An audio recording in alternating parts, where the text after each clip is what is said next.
Good evening, everyone. Welcome all. Is there anyone here, besides you, whom I have already had the pleasure of meeting, who is joining us for the first time today? Well, it seems that almost everyone here is already familiar with our initiative, which is the Reading Circle. We have just finished reading a book, which was the Kybalion, a work that offers a modern commentary on principles that, at their core, are said to be based on the teachings of Hermes Trismegistus. Before that, we explored Seeking Wisdom, authored by the modern Indian thinker Sri Ram, and prior to that, we read The Prophet by Khalil Gibran. We have a YouTube channel where people have been sharing their thoughts and offering suggestions. There was a significant number of requests for this particular book. So, we are now embarking on the adventure of reflecting together on Tao Te Ching. I will ask your forgiveness, but I will have to begin with the pronunciations, as there are truly some words that are nearly impossible to pronounce. The vocabulary is indeed quite complex. But let us try, more than just focusing on the words themselves, to draw out some of the practical wisdom from this book, which is the purpose of New Acropolis. To make these classical works accessible, and this is one of the most widely disseminated around the world, we will see that it is among the books with the greatest number of versions and reproductions. Let us try to make it more practical and applicable to our lives. It is very common for people to say that this is a mysterious book, almost impenetrable. And, in truth, every book of this nature presents its own challenges, if you take the Analects of Confucius, or if you consider. Or, for instance, the Bhagavad Gita. If someone claims it is easy, it means they have not paid much attention. It requires a certain degree of dedication and reflection, but it is not as impenetrable as people often say. So let us proceed. There is an important detail to consider, because, as I mentioned to you today, in terms of editions, it seems that the Holy Bible, the Bhagavad Gita, and the Tao Te Ching are among the most published books in the world. They are among the most published in the world. So, there are versions to suit every preference, of all kinds.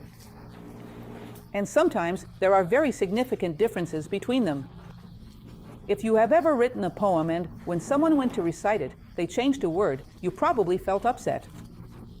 Because in a poem, when you change a word, it breaks the metric, it breaks the rhyme, it ruins the whole thing. Now, imagine a poem that, in addition to having an aesthetic purpose, also possesses profound depth. Many changes have already been made to this foundational text. So we have to make a choice, and I chose this version, which is the edition from Pensamento Publishing, for a very simple reason. We will talk about it in a moment, because of its translator. So, we will work with this edition. Is it the best one? I don't know. I haven't read all the editions. Nor would it be possible for me to do so. But within what I know, within my horizon of possibilities, it seems to me to be an excellent version for several reasons that we will soon discuss. Richard Wilhelm, who is the translator of this version we are using, translates the Deodeging, or Tao Te King as it would be pronounced in a more Portuguese way, as the book of meaning in life. Meaning as an abstraction, as an idea. It is as if it were the book of ideas and their applications in the world. Of ideas in the manifestation of ideas, that is, the origin and its reproduction in the manifested world. There are several different translations of this name, but at first, think of it as a book that connects the world of essences with the world of appearances, and seeks to communicate between the two and explain the meaning of these two worlds. This is the purpose of the Deodeging. It is, as I mentioned, of the law and its application. This is yet another interpretation. As I said, it is one of the books that best represents Chinese thought and one of the most reproduced in the world. It is said that China, a culture with remarkable antiquity, today, perhaps, I don't know, it is difficult to say how many are like this, but perhaps India, which has kept the same name, although it has undergone many cultural changes over time, but has maintained the same name throughout millennia of history. And China has two very strong philosophical pillars, Taoism and Confucianism. Of course, later on, Buddhism also enters the picture and has a great deal of influence, but in any case, remember, Buddhism is of Indian origin. So, at first, it is a foreign philosophy. The truly native philosophies are Taoism and Confucianism.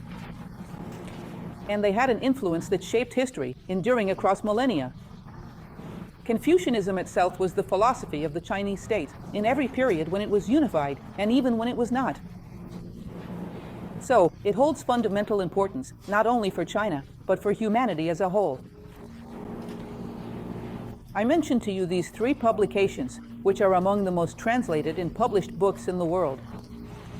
So, you won't find just 1 or 2 versions of the Tao Te Ching, you will find dozens. A simple Google search will reveal dozens of versions. And I will explain why I chose this particular edition. It is a continuation of the Chinese spiritual tradition. This is important for you to understand.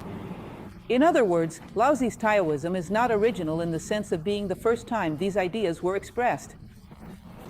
In fact, in our current historical moment, there is a large group of historians and sinologists who say that Lao Tzu never existed. Are you aware of this? Many people say that he never existed, that it was actually a compilation of thinkers, and that all of this was unified later. Personally, along with the translator of this work, I do not believe that. But there are many people who do. Why is that? Because there is nothing that is absolutely original. Everything had already been said for a long time. There is even a classical Chinese thinker who wrote a work of classical history, which is the Shiji. He said, look, the 6th book of the Tao Te Ching is not by Lao Tzu, it is by the Yellow Emperor. Well, the Yellow Emperor is a mythical figure, but what we can understand here is that this 6th book already existed, entirely written by someone else before. I believe it is not just the 6th book. The concept of Tao is ancient in Chinese history, long predating Lao Tzu himself. Thus, Taoism represents a cohesive continuity within a book called the Tao Te Ching. It draws from traditions that already existed within China. It is not absolutely original. So, there are some things that, at times, we in the West are not familiar with. The authorship is questioned, as we have already mentioned, but do not be surprised by this. There is no sacred book whose authorship has not been questioned. I do not know of any. Do any of you know of one? I do not know of any. Everyone's authorship is questioned. I usually use the biblical phrase, by your works I will know you. Take an author who has had, at the very least, 2,600 or 2,700 years of historical impact, saying that he never existed, that it was just a compilation. Who made this compilation? Who gave such cohesion to these 81 aphorisms, to these 81 stanzas of the Tao Te Ching? Who accomplished this? The footprints are the size of the traveler. To leave such a significant historical mark, it must have been a great person. A compilation usually lacks cohesion. It is a collection of many people thinking differently, and it does not possess the historical force and prominence that this book has had. So, honestly, I believe that every great book had a great author, whose greatness corresponds to the historical impact it generated. He was probably a person of such magnitude. Another point, as we have already discussed, the uniqueness given to the work, its impact, is proof that he existed. And this thought is not my own. It comes from Richard Wilhelm himself, who says that, above all, whether Lao Tzu existed or not, it may not be so important, considering that he himself did not appreciate any kind of publicity regarding his personality. If you think of someone who did not seek fame, it was Lao Tzu. He avoided it in every possible way. What matters is that the Tao Te Ching exists. It exists, it is here, and that is indisputable. The impact it creates, regardless of who authored it, is something real, and it transcends history. It is truly fascinating to imagine a person, especially when we consider our own historical moment, where we are so materialistic, so unconcerned with transcendence in our daily lives, someone who manages to make an impact not just on 1 or 2 generations, but on how many generations could have come and gone in at least 26 centuries? That is the minimum amount of time considered for Lao Tzu existence. There are those who say 1,300 years before Christ. Just imagine what it means to accomplish something like that. A historical impact that crosses through time in such a remarkable way. So, the Tao Te Ching exists, and it is a very important book. Here is something interesting for you to notice. In all these traditions, legend becomes intertwined with history. I tried to bring some older engravings, watercolors, and ink drawings so you can see how, over time, a syncretism emerges that no one can separate anymore. This painting depicts none other than Lao Tzu introducing Confucius to the young Siddhartha Gautama, the Buddha. In other words, it is truly a work of imagination. That is to say, from a certain point onward, no one can distinguish anything anymore. It is curious, because evidently this meeting never took place, although it seems very likely that Confucius and Lao Tzu actually did meet. They lived, so to speak, in the same vast territory, but in nearby regions and during a very similar historical period. But certainly, they never met Siddhartha Gautama. But the dating is close. In other words, if you want to get into a time machine and go back to the past, to that time in the 6th or 7th century BC, it is truly an interesting time.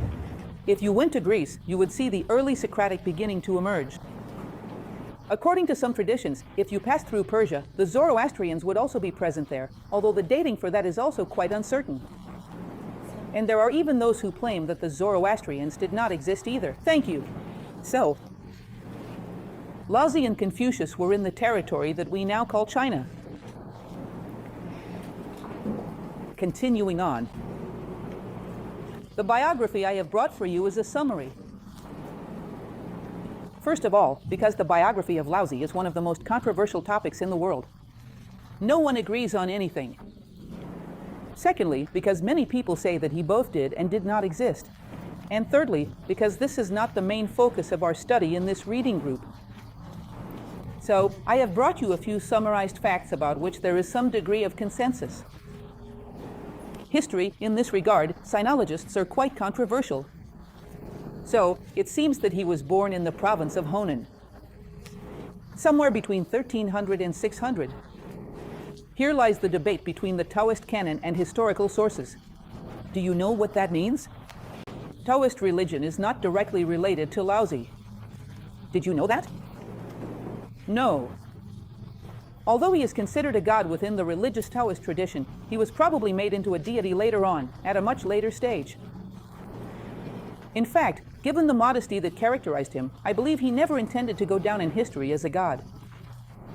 The Taoist tradition is very ancient. It is a collection of popular religiosity that, according to what is said, even underwent Indian influences. And he was incorporated as a figure, already in a later period, into what is called the Taoist canon. And the Taoist canon has an entirely original story about Lao Tzu, including its own chronology, which claims that he lived in 1300 BCE, whereas history places him around 600-something BCE. So that is a huge margin of error, isn't it? From 1300 to 600, there are many centuries in between. Therefore, we do not know exactly when Lao Tzu existed. The biography considered one of the most reliable, we'll soon talk about this figure, Sima Qian, was written 400 years after what would probably have been Lao Tzu's lifetime, according to historical sources, that is, around the 2nd century BCE. This is the so-called Shurji. It is an extremely important history book, and Sima Qian writes this phrase. His ambition was to hide himself and remain anonymous. In other words, Lao Tzu had no desire for popularity. He lived in an extremely discreet manner. And considering all this effort to remain unknown, the fact that he entered history with such significance is, at the very least, admirable. So, this Shurji is one of the sources.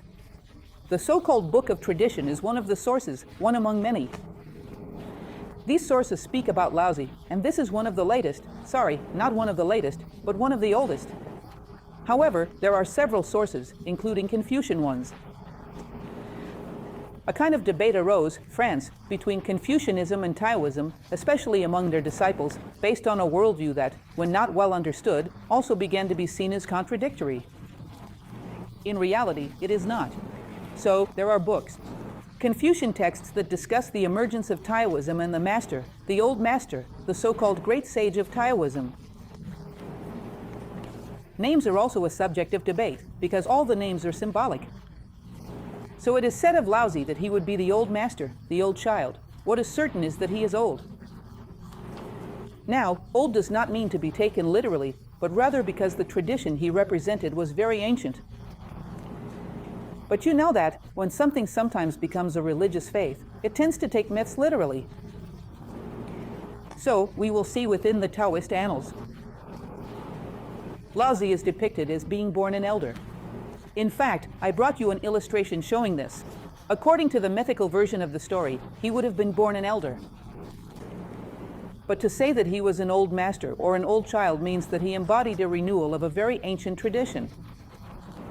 Or there is this other name, which some say was his original one. But how can we know the original name of someone whose very existence is uncertain? Still, this is said to be one of the many possible names, which is Erdanli, meaning great ears. Ears, because the ear symbolized, perhaps you have seen this especially in Buddhist statues, great ears represent a great capacity for learning. Wisdom. Plum were plum tree ears, as the story goes that his mother swallowed a plum seed and had a long pregnancy, from which this ancient child was born. This is part of the myth. This is the Sima Qian, and this is, so to speak, one of the oldest versions preserved in museums of what is called the Chica, the Book of Tradition, which for the first time recounts a biography of the existence of this historical figure. The myth, as we have already mentioned, says that his mother, according to legend, was an elderly woman and had a pregnancy that lasted 81 years. This is highly symbolic. In other words, he would have been a being who was formed very slowly. This allows for many possibilities of interpretation. Someone who developed himself very gradually from within the womb of his mother, who is the very embodiment of manifestation. Because within Taoist tradition, the mother is associated with the earth, with the manifested world. So he was formed very slowly. This means that he acquired his wisdom with great prudence, very gradually. And when he became known, he was already an elder. In other words, he was already wise. When he presented himself to the world, he was already a sage. He became, as it is said, the archivist of the imperial court. He worked with the archives, with historical documents. And it was likely on this occasion that he met Confucius. This story is depicted in various ways. I haven't even included the dialogues that are said to have taken place, as they differ so much that probably none of them are very accurate. To what happened there? But Confucius was said to be deeply impacted by the wisdom of this sage, although their perspectives were a bit. Confucius was more focused on ritual, on ceremony, on politics, on the organization of states. Whereas Lao Tzu was much more metaphysical, oriented toward a spiritual plane. He was determined to recognize that the reform of the world begins with the inner spiritual transformation of the individual. And anything done from the outside in would be a waste of time. So the two have perspectives that I wouldn't say are opposites, but rather complementary, because one reinforces the other. It is clear that the wise person shapes the world, but it is also evident that when the world improves, it invites the individual to become wise as well. So it is almost like a feedback loop, a process of mutual reinforcement. Well, this book, the Shiji, as I have already mentioned to you, it is a Confucian book that also speaks about Lao Tzu. So, as Confucianism itself cites, it is considered, at least by the translator of this edition, as likely. This was not just any ordinary person. Wilhelm lived in China for 25 years. So, based on all the sources he encountered, he considers it very likely that this meeting actually took place, which is something truly remarkable. Just imagine, everyone, a similar situation where two figures of such magnitude meet in person in history. There is nothing else like it, at least none that I know of. So, it is quite a unique episode. Take a look. This is also a painting, this one much more recent, that depicts the probable birth of Lao Tzu. You can see that in the basin in which he is bathed by the attendants contains an elder. The child is already an old man. In other words, it is said that he demonstrated his wisdom from the very moment he was introduced to the world. It is said that, at a certain point, he allowed himself to be deeply moved by the decline of the world in which he lived. He felt that it was neither the right time nor the right place for the knowledge he sought to share, and so he decided to leave. And so he left. Farewell, I am going, heading westward toward India. he mounted a bull. On one occasion, I mentioned this to you, the most unlikely way for someone to travel such a great distance is on the back of a bull. In other words, this is most likely symbolic. You will see that within the universe of ancient traditions, and the Far East is no exception, riding a bull means mastering your own material nature, discovering spirituality, becoming the master of yourself. But it is said that he mounted this bull and departed. But as he was passing through the border, he encountered a border guard, Hinsi, who asked, "Who are you?" "Ah, I am someone who has sought the truth." "Did you find any truth?" "Ah, I don't know. I think I found something." "Then you are not leaving." "No." "Stop there, because you will have to write something, to leave something documented. Because whoever has found the truth, that cannot be lost, otherwise no one will remember, nor will anyone know what it was that you discovered. So, as it is said, though this is probably a mythical episode as well, since no one could know this level of detail, he would have dismounted his bull and gone to the house of this border guard, where he would have written the 81 stanzas of the Tao Te Ching, as we know today, which is what we have from the Taoist tradition. In fact, there is a very beautiful poem by Bertolt Brecht in which he tells this story. Let us give thanks not only to the sage, but also to the common man who made him dismount and share his story. So, in some way, someone made him get off the bull and tell his story. We do not know how much truth there is in this episode. It is said that he wrote this in a single night. Imagine what he could have accomplished in several nights, if this story is indeed real. Here, we have an illustration that depicts this. He is calmly riding his bull, and it seems as if the bull had that navigation method we use on the computer. GPS. Because at no point does he say anything to the bull, he simply continues on his way toward India. He sensed the scent of India. It is great, especially for those who have attended a lecture I gave some time ago, Human Evolution, according to Eastern tradition. There is a sequence involving the cattle herder, and at one point, it illustrates this. The wise one, he no longer needs to tell the bull what it must do. The bull knows the way. It is a person who has full mastery over themselves, to such an extent that their material personality already knows the path. There is no longer a need for it to be constantly tamed, repressed, or corrected. It already knows the way. It has been educated, it has been shaped. This is a very clear symbol of mastery over the material self. Well, as I mentioned to you, there is a difference between what we know as religion, Taoist religion, a very significant difference. You will notice that if you go to our dear Google and search for Taoist gods, you will find deities and spirits of nature. It is a religion of an animistic nature. Lao Tzu have never, ever spoken of any of this. This is a tradition that already exists, probably influenced by other neighboring traditions. In fact, China possesses an extraordinary wealth of ethnicities. So no one can say exactly what the roots of Taoist religion are, but certainly most of its beliefs do not come from Lao Tzu, even though Lao Tzu himself was incorporated as a deity. So, not even a school during his lifetime. Lao Tzu did not establish disciples or a school. This was done later by his followers. Therefore, he was a rather solitary figure, deeply inward-looking and highly introspective. This is, in fact, the foundation of his philosophy, how to find oneself, how to turn inward, how to discover the path and then manifest it in the world of Tao and the Te. Well, the religion is called Tao Kio, while the philosophy is known as Tao Kia. These are two things, even within the current tradition, that are recognized as absolutely distinct. And they have had a very strong influence, especially for those who are familiar with Zen Buddhism. Zen Buddhism was born in China as Chan, known as the Chan school or simply Chan. Later, it went to Japan and became Zen. This is a very strong influence from Taoism. That approach of saying almost nothing, or preferably saying nothing at all. Reaching a state of satori through deep reflection. This is a very direct influence of Taoism.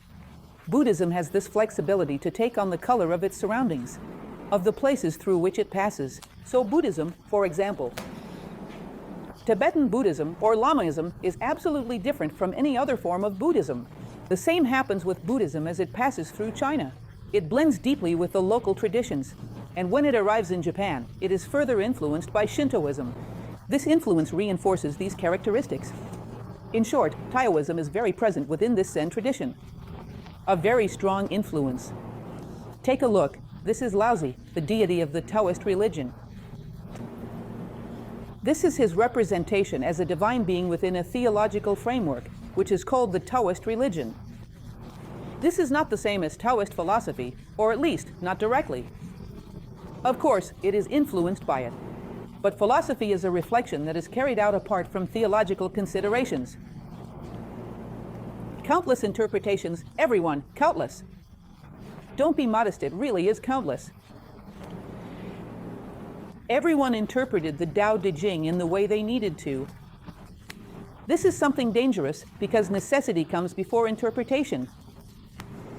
This is the kind of thing that is risky. So you will see that when we talk about Chinese alchemy. Taoism was strongly used for this purpose.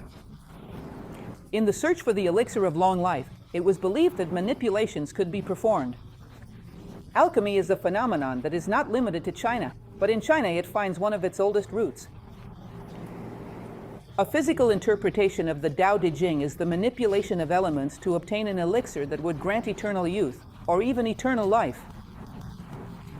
The Philosopher's Stone, that is, something that would generate within the human being, because the Philosopher's Stone also has a symbolic meaning, but taken literally, it would be some substance that would grant to humanity longevity, health, and so on.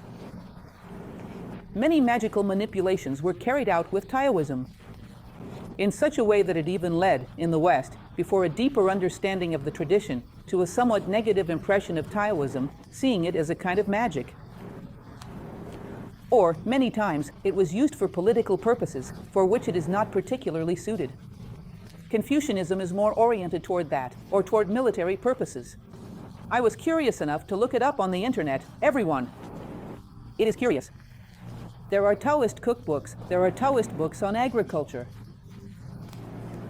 and even Taoist military training manuals. Now, if anyone can tell me how to turn the Tao Te Ching into a cookbook, please teach me. Because perhaps my only hope of learning anything about cooking is through Lao Tzu, since I simply can't imagine such a thing. It is very important, and we will return to this topic in a moment, that you understand the danger of starting from the answer and then searching for the question. You end up manipulating things just to arrive at that answer. I am not saying that everyone who has interpreted it has done this, but honestly, I find it very unlikely to find cooking within the Tao Te Ching. So, there have been many manipulations. Do you know why? Because it is very concise. And by being so concise, reduced to just a few phrases, it is open to many interpretations. Obviously, this is meant to protect us. In light of this, I had to adopt a philosophical criterion, which I will share with you shortly, because this is a real danger. The more concise a text is, the more each person can extract from it whatever they wish. Remember when I used to joke with you about that famous saying, "Seek and you shall find." So, you can use any text to prove anything you want, as long as you know how to skillfully handle and manipulate ideas.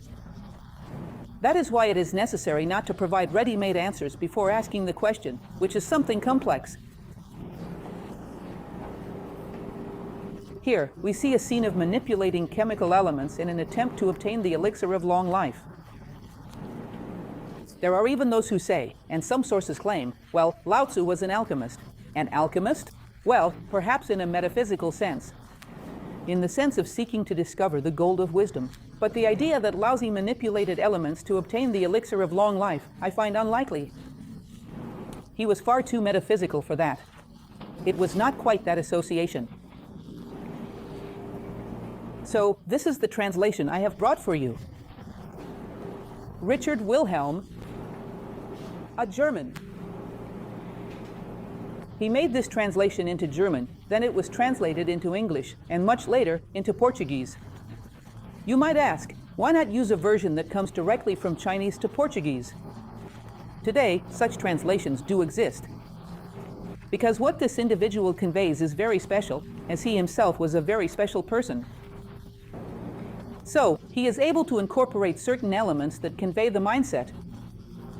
A Taoist mindset to the extent that this is possible for the West. This cannot be overlooked because it is rare.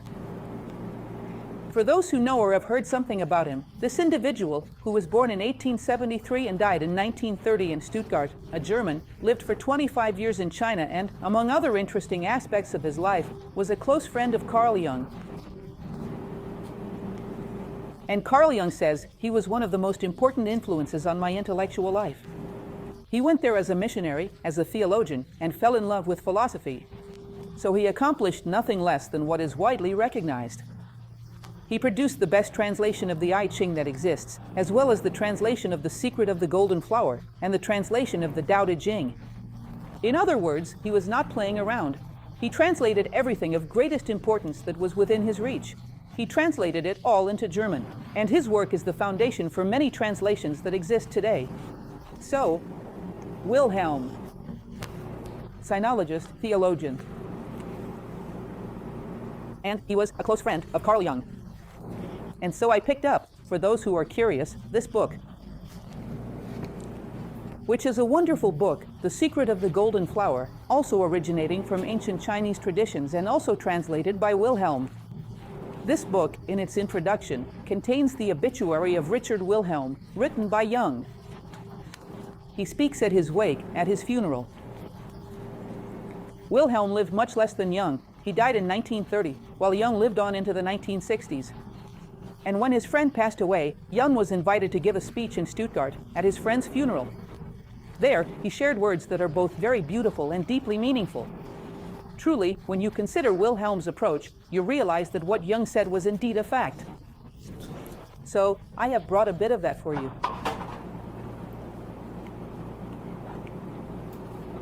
He was a man who died quite suddenly and prematurely, just after returning from China. And this is the text by Carl Jung in the introduction to the book. He says the following: Wilhelm possessed the charisma of a maternal nature, which was the source of his intuitive capacity regarding Chinese thought, allowing him to create unparalleled translations. Masculine and feminine, here they are associated with the very Chinese tradition itself, yin and yang, the rational and the intuitive. A German rationalist man who arrived in China and clung to rationalism would not understand. He would not be able to open himself to what the Chinese tradition demands, because it is para-rational for a Westerner. It works with the equations of time and space in a way that seems almost crazy to a Westerner. He almost had to give up his identity as a Western man.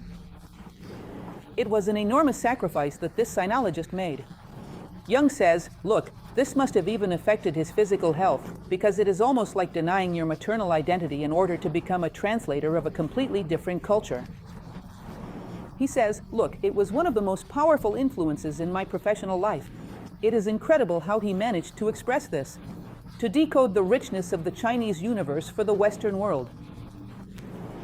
And he goes on to say a few other things that I find very interesting. He says, well, I was a doctor, a Swiss doctor, and he was a German sinologist. What does one thing have to do with the other?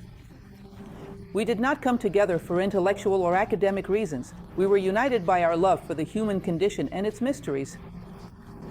It was as if we were drawn to each other, and he passed through my life like a meteor.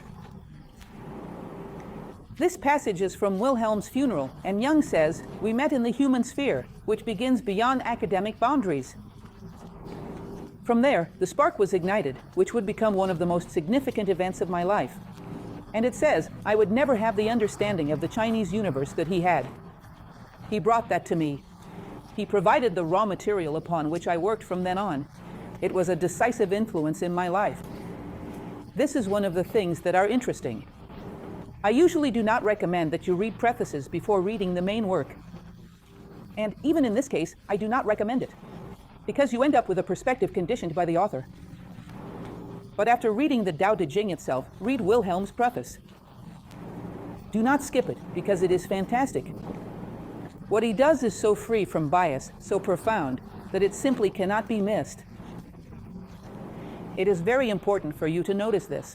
You see a school of philosophy, New Acropolis, an international philosophical movement, which proposes philosophy as something experiential, as the art of living. If you are going to talk to a friend of yours about philosophy, you cannot just quote Plato. You have to have tried to live something out and add your own experience, because that is what will make sense to her. That is what will make this experience relevant for her. In other words, when it comes to philosophy, which is the art of living, you have to add a bit of your own life as an ingredient, as a seasoning to it. Otherwise, it remains bland. Because if it were just to read Plato, you could do that at home. Do you understand? If it were just to read Tao Te Ching, you could do that at home as well. If you don't add a pinch of your own life to the art of living, it has no flavor. So, it is interesting how this German translator is able to do that. He adds so much of his own life, his love, his intuitive capacity. So, Wilhelm's introduction is remarkable. It is truly worth reading. Perhaps it is best read at the end of the book, but it is definitely worth reading. I brought a little more information about Jung. I want to talk about Jung in depth, since he isn't directly related to the story, but he introduces a polarity, which was the point where he connected with Wilhelm, and it is worth knowing about. So, this creator of analytical psychology, a Swiss man who passed away in 1961, held a belief that he shared deeply with this translator that humanity no longer needed. Neither excessive intellectualism, nor could they fall into the opposite extreme, which was irrationalism. People needed to be able to delve into traditions, to reflect upon them, and to make them their own through contemplation. Neither a blind rejection nor a blind acceptance. He used to say, "I have always been afraid of these two things." That intellectual who says, "The Easterners did not think. I have nothing to learn from them." And those who would say, "The East is the cradle of wisdom. I will live everything they taught," because that is not possible either. You also need to reflect, to assimilate, to learn what you are truly capable of learning. And the Eastern world is also a dual world, which can fall into its own shortcomings as well. You cannot exempt yourself from reflecting on anything. And so, once again, I took from Wilhelm's obituary these words from Jung, which he spoke in his speech to his departed friend. Look how interesting this is. People are tired of rational intellectualism. They want to hear a truth that does not limit, but expands. A truth that does not obscure, but illuminates. That does not run off like water, but penetrates to the very bones. In other words, no one wants mere concepts anymore. What matters is something that is reflected in life, that is about having, about living, about practice. That is, how can I become a more humane human being through this knowledge? Those who watched our series on the Kybalion know that it contains a principle of correspondence, as above, so below. If something is an intellectual reality on one plane, it must also be a lived reality in my life, because all planes correspond to one another. How can knowledge be true on the intellectual plane, and yet have no meaning in my life? Is something being misunderstood? He says that no one wants something that just slides off the skin anymore. People want something that penetrates to the bone. They seek knowledge that is experiential and transformative, knowledge that sheds light on their lives. However, when the pendulum swings to the other side, what can happen? That is what he is going to explain here. Unfortunately, the spiritual beggars of our times are far too inclined to accept the alms of the East and to mindlessly imitate its customs. Wilhelm also noticed this. This is Jung. If you get upset, be upset with him. I love using that excuse. It is a very good one. But look at what he says. Do not take the East literally. We are not Easterners, nor are we living in the time of Lao Tzu. It is necessary to savor it, to discern what can be lived and what cannot.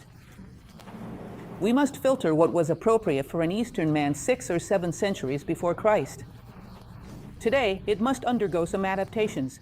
Probably, the essence is still valid. But you cannot take everything literally, otherwise, before long, we'll all be walking around the streets dressed in kimonos, if they even wore kimonos at that time.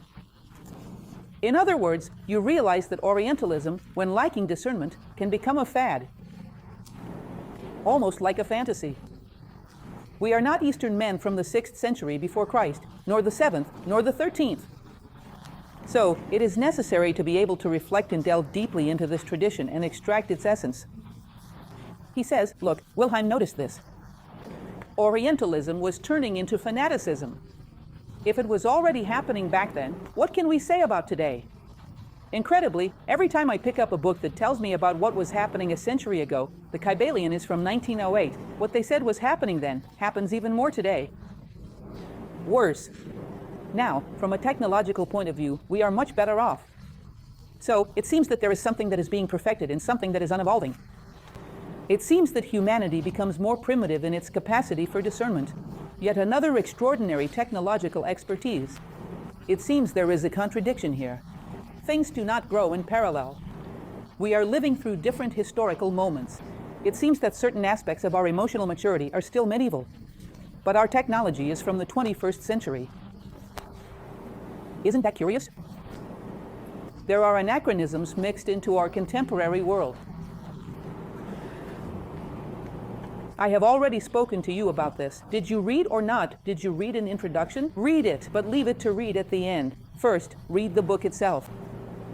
And dare to draw your own conclusions, because otherwise, this reading group will be pointless. Dare to reflect and form your own conclusions. Afterwards, you'll see there may be some exaggerations, but you have to try. Trust a little in your human nature, which recognizes another human nature.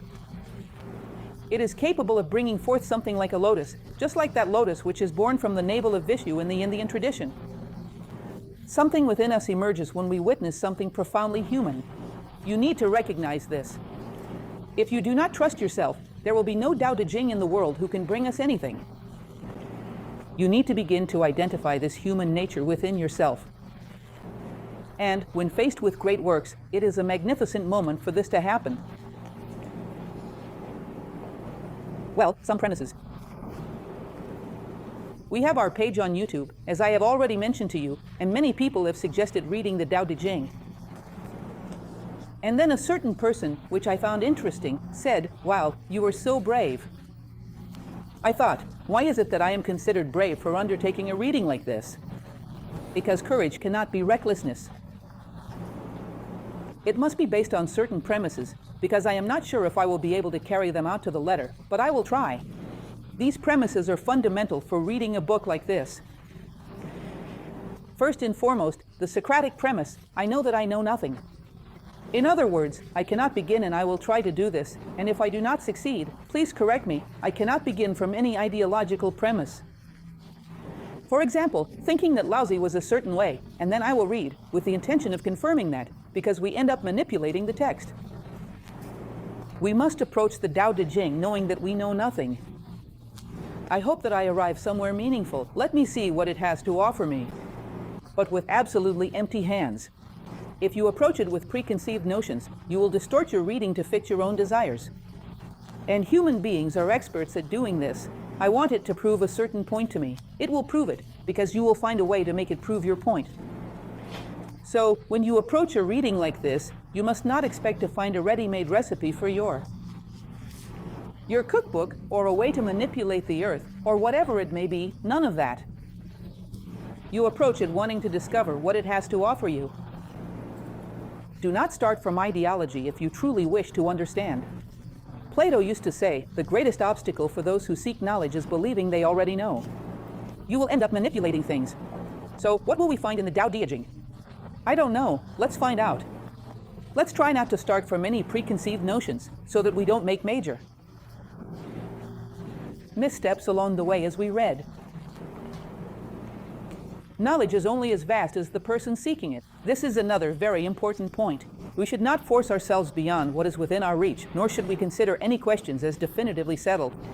In other words, what will we be able to grasp from the Tao Te Ching? Only what is within our reach, within our own measure. But never say, about this chapter, let's say, chapter 20, that we have said everything there is to say about it. How could that be? No. You yourself, a year from now, if you have grown as a human being, will read it again and discover even more. The same goes for me, for everyone. Woe to us if, a year from now, we don't find anything new, because that would mean we are exactly the same as we are today. You will take from it in proportion to the inner altitude you have reached, whether it is at the level of discernment or at the level of wisdom. No symbolic work can ever be considered finished. Can we really say, I have interpreted it, that's all there is? How could that be? Nothing of the sort. So, we must also be mindful that we will only gather what matches our own stature. Who are we? We are seekers of wisdom, philosophers, learners. So it is Tao Te Ching for apprentice philosophers, not for sages. There are no sages here. Not even those who claim to be only learners of philosophy. Now, it is also important for us to consider this third premise, not to fall into the trap of false humility. At each step, there is something that belongs to you, which you can and should gather. Imagine a staircase representing human evolution. Let's say, for example, it has 300 steps. I am on the third step. On the third step, you cannot grasp everything, but you can grasp what corresponds to the third step. If I don't take hold of it, it's due to my own negligence, because it could have been taken. And I should have taken it. So, there is Plato for the third step. There is Aristotle for the third step. There is Confucius for the third step. And also Taoism, why not? Oh, I can't grasp anything. Look at my size. Look, that's false humility. In general, let me tell you a little secret, just between us, so no one else hears, except for all the listeners on YouTube. False humility carries a hint of inertia, of laziness. To put it plainly, in good English and not in Mandarin. In plain English. Oh, it is so difficult, so we'll not even try. Look, that could be a kind of Taoist laziness. There are things that are meant for us, that match who we are, and not embracing them is a waste. In any tradition, whether we are on the first or second step, there is Taoism for the second step. There is something that applies to my reality at this moment. And to throw it away, to go through life without gathering what was left for us. To me, that is a waste. So none of us is pretending to be either above or below where we truly are. We are simply seeking to harvest the fruits that are meant for us. From the level where we stand as students of philosophy, nothing more, but also nothing less. Do you understand? So, with these premises, I hope we can embark on an interesting adventure together. And finally, you might say, wow, but she hasn't even started talking about Tao Te Ching yet. Just so you cannot say that I didn't get to it. You'll notice that. It would be impossible to include all the ideas he develops. Even though it is a small book, it is not so small that it could all fit on a slide. Our talk is designed to last about an hour. But these ideas are very recurring and very powerful, and we will be discussing them throughout our entire conversation. This is the question of monism, that is, behind all dual appearances, there is a unity, and behind that unity, there is the void, the mysterious, from which all things emanate, the root of heaven and earth, from which emanates all the law that permeates the universe. The concept of Tao and De, that is, this abstraction, which in a certain way resembles Plato's realm of ideas. Wilhelm himself talks about this. At times, it recalls Plato's realm of ideas. It is true. It evokes that abstract plane, where all things are conceived before they are manifested. So, the Tao, which is the abstraction, the origin, the root of heaven and earth, and its shadow in the world. This is so beautiful, everyone. You need to see Jung talking about this. He says, I once met with Wilhelm. With Wilhelm in Germany, and he cast the I Ching for me using those little sticks. And he predicted, with precision, events in my life that would happen 2 years later. Although it is not meant to predict anyone's personal future, like whether you will get married or not, for example, it was not intended for purposes like that. But it is interesting that Jung says the world, every moment, this very moment, has a symbolic key. This key represents the level we are at, the effort we are making, the attitude we hold toward life. In this moment, it can be read symbolically and interpreted through some tradition. The hexagrams of the I Ching seek to generate a symbol that corresponds to the symbol of life. Then Jung says, do you remember the principle of causality? Which we even saw in the Kybalion. What the Chinese tradition says is not that causality does not exist, but rather that we tend to think of cause and effect as one following the other. And the Chinese tradition believes that causes can be simultaneous with their effects. In other words, at this very moment, you are experiencing a moment of impasse. And there may be a symbolic element that appears in your life representing this. Something that expresses what is happening right now. This is a theory that Jung developed, which is called synchronicity. To share an example, I am not Jungian, I am a philosopher. I am not a psychologist, I am not from that field, but he used to say that on one occasion he was talking with a patient in his office in a tall building. And he was talking about the crisis that the patient was experiencing as a crisis of renewal that would allow him to grow wings and fly in life. And through the office window, a kind of beetle similar to a scarab, which is the symbol of this in Egypt, flew in, the scarab. Have you ever seen that little round beetle? It looks like a tiny Volkswagen beetle. You might say it can't fly, but it does. It is a symbol of the human being who suddenly discovers wings, thinks they will spend their whole life crawling, and then, unexpectedly, discovers they can fly. He says that the probability of these things happening at the same time, especially in such a tall room, is very low, since that insect doesn't fly so high. It is a phenomenon, almost as if life itself uses symbolism to reinforce another simultaneous symbol. In other words, it is cause and effect, but not one after the other. It happens simultaneously. This is synchronicity. He says that this logic, which breaks the linearity of time and is so characteristic of Chinese philosophy, is not something everyone can grasp. And that Wilhelm had to reconstruct himself as a human being in order to understand this. It is truly something remarkable. It is very interesting to see the respect and recognition he had for this German sinologist. Well, the central experience, or inner light. In fact, I brought a quote to close with, which comes from the Taoist tradition itself, and it speaks of the need to find the root of heaven and earth represented within ourselves. We will search outside, but you will not be able to interpret what is outside unless it is illuminated by the light that comes from within. Because if you do not illuminate with the light that comes from within, you will end up illuminating with the light of your own fleeting personal preferences. Do you understand this? Someone I am in love with, I will see them through the lens of passion, and I will say, this person is the most perfect in the world. That's where the story of the princess and the frog comes in, right? The princess would look and say, he is a prince, while everyone else would say, he's a frog. This is a classic example of a frog illuminated by passion. In other words, any facts in our lives will generate multifaceted appearances, all of them illusory. There is only one way to see the true reality of things, when we find reality within ourselves and illuminate the world from that place. So, the path is always inward. The deeper we go within, the more we can see outside. Do you remember this phrase that we often use in the Kybalion? So it is a key, of which he will reference frequently, the abstraction of dualities. He says that if you desire something, the world is entirely dual in a certain way. Its opposite lies hidden in the shadows within you. And it will influence you, and at some point, you will find yourself moving toward that. If you are attached to one of the polarities of the manifested world, you have not yet found the center. Therefore, you will continue to oscillate between these polarities. This is very much like what we saw in the Kybalion, being in the middle. Whenever you adopt one polarity, the other remains in the shadows, influencing you. The ideal would be the ideal of the center. He says that people invent countless names for things that do not exist, simply to have a place to project their desires. Anyone who has read Plato's Republic will recognize this. He constructs an ideal, perfect city in his imagination.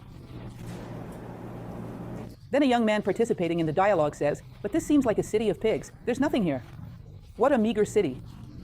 He replies, "Ah, so you want luxuries?" "Yes, I want luxuries."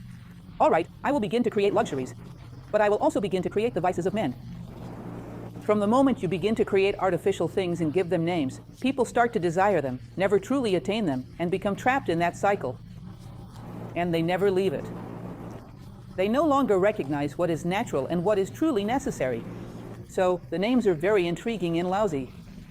It is the creation. As if we're artificial ideas that do not find real shadows in the world. All the names that needed to be created have already been created. Those that refer to what is real. When people start inventing names, usually there is no real shadow of those things in the world. They become trapped by these illusions, caught in a fantasy. This is the idea of non-action. That is, not acting based on illusions, which does not mean remaining idle. Non-action is about being active, but only for what is real. Seeking everything that is real. Spontaneity as the greatest mystery of life. Because spontaneity is also a concept that has nothing to do with what we understand it to be nowadays. Today, spontaneity is seen as doing just anything. If you look up the dictionary definition, to be spontaneous is to express what you truly are. Therefore, in order to be spontaneous, what would you need to know first? what you are. Sometimes we see someone being rude and we say, oh, they are just being spontaneous. But isn't that just the spontaneity of an animal, not of a human being? Human beings were not born to be rude. Spontaneity is the expression of who you truly are, and for that, it would require first to discover who you are, the laws that exist within you, the harmony that resides within you and longs to be expressed. In other words, when you discover who you truly are, you can express yourself spontaneously, never before. Otherwise, you are expressing a mask, which suppresses your spontaneity instead of allowing it to manifest. Thus, natural life, spontaneous life, is one of the very strong elements within the Tao Te Ching. And finally, as we are reaching the end of our time, this phrase, which is a quote from Wilhelm, which he includes in his introductory commentary to the book, speaking about one of the essential elements of the Tao Te Ching. The eternity of the Tao is based on the fact that all its movements return inward to itself. Or the person who walks the right path will develop an ever deeper inner life. If not, if one becomes increasingly superficial, then one is not walking the right path. That is to say, as you might say, this is the symbol we know so well, of yin, of yang, of the Tao. It has two poles. It does not have a center. No, it does have a center. The two poles revolve around the center, which is invisible to the eyes, but is present nonetheless. It does not revolve around the upper or lower pole. It revolves around an invisible center, which sets the tone for the movement. A person harmonizes the dualities of the world when they recognize within themselves this center, which the senses cannot perceive. But your intellect must perceive it. Your intuition must perceive it. The center is our essence, that which we truly are. And all the dualities of the world revolve around this invisible center. They harmonize instead of waging war against each other. If you lack a center, the dualities become separated and go to war. In other words, you are evolving, you are moving toward the center. It is as if it were the symbolism that Wilhelm himself uses. This symbol I find it interesting off the Christmas tree, which tapers upward. Up to the apex, ever closer to the center and ever higher. This is a person who is evolving, because nature is like this. All things that evolve, according to him, become increasingly concentrated. And evidently, the adaptation of this to human consciousness would be an equivalent psychological effect. A concentration around our true identity, which transcends the polarities of the world. Harmony through opposition. So we'll see that these 81 chapters, the chapters that lie ahead of us, revolve around these ideas or related concepts. Simple, concise, sometimes disconcerting, he is not overly concerned with description. Simple, concise, and disconcerting, but unfailingly accurate. They seek to awaken something dormant within us, our true essence, our center, which is a manifestation, a shadow of the world of the sacred Tao, which is the essence and the root of heaven and earth. Well, that's it. Please don't be upset with me, but the time we have is really short, just 1 hour. So, today is just an introduction, which I believe will be very useful for everything that will come next. We won't be able to delve into the book today. Next week, we will begin. I can't really tell you how many chapters we will cover, and please don't be upset with me about that, because the chapters vary greatly in length. I can't say that I will cover the same amount each time. Each week will depend on the quantity, the length, and the observations that are necessary.